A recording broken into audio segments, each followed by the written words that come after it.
You know what I mean? Oh. Like counseling generally in the North American society is an acceptable thing, but I would say in the community people will draw back or something. Oh, absolutely. I mean, a lot of people are not really open to it, especially the the immigrant communities that came from outside North America. The concept of seeking out help outside your family for family and couples issues is just very alien. And people kind of assume only people who are really crazy go to counselors, but which is not the case, really.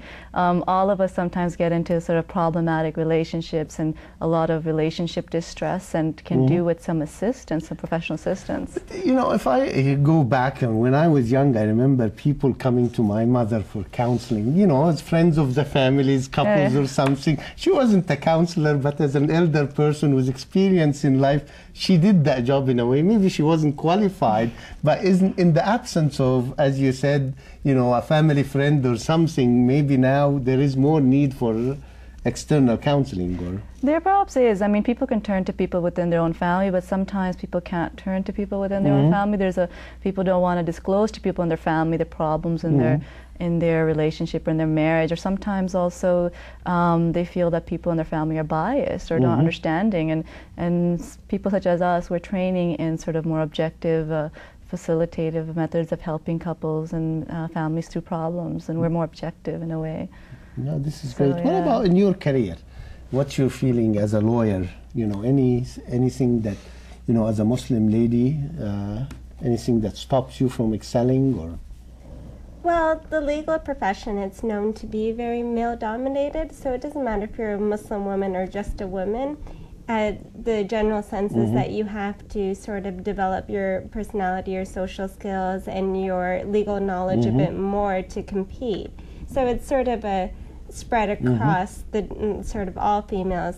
And I think just the key is to be knowledgeable, and just like any other career, just work hard, and eventually people will respect you. What's your advice for young Muslim ladies or girls who wants to become lawyers? Would you tell them go ahead and do it, or? I told them it's challenging. It's a very challenging profession in general, because the workload is very demanding, and you have to learn how to deal with clients as well as other professional lawyers.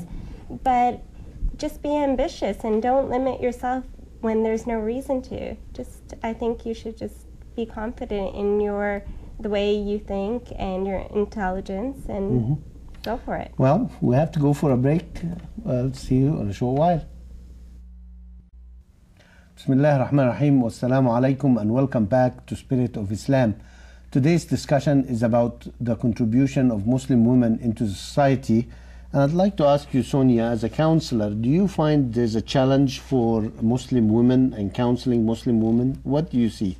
Well, some of the things that I see is there's this identity conflict for Muslim women. At one point, there's that religious and cultural values and roles that they have, and that's a really important part of their identity, but yet they sort of exist within sort of the North American society. So they're sort of trying to balance these sort of modern, traditional sort of identities, and so that really becomes a conflict for them to sort of somehow negotiate, and that's some of the things that we sort of try and help Muslim women, especially when they're marriages as well. Would you agree this is a conflict for all newcomers who maybe were not born here? I'm not sure of those who were born here, but I would say this is a general thing, because you come from a certain society with certain value and culture, and you come into a different society, and there's always a conflict. Did you feel there's a conflict for yourself? Were you born here yourself, or?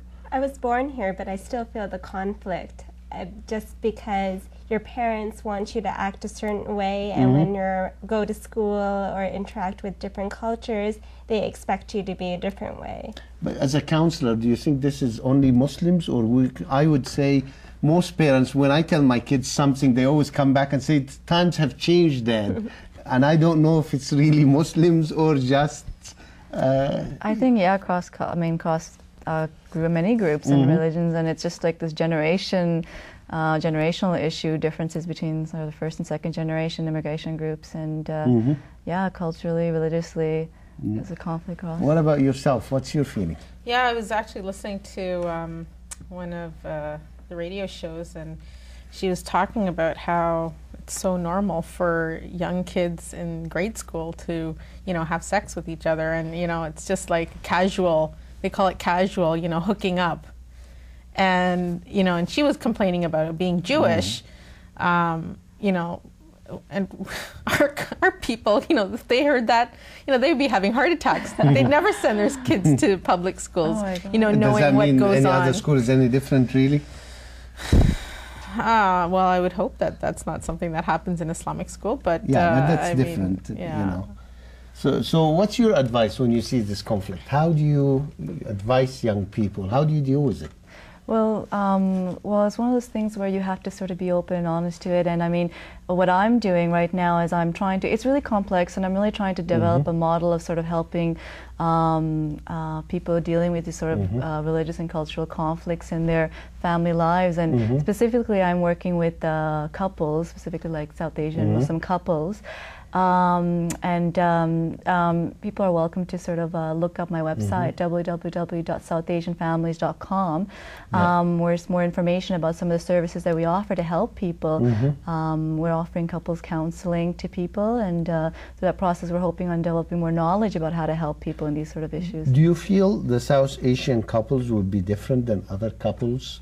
And I'm not going to say all over the world, but maybe the Middle East or wider range, or so obviously you have taken a specific group of people. Was there a certain reason why, or? Well, I'm of South Asian background, so that's why I'm starting off that way, but I definitely see some of the issues that, the conflict of issues for women, like I can definitely see some of the findings of this side of work would sort of apply, much more broadly to people of other ethnicities. So this is just a stepping stone. Yes.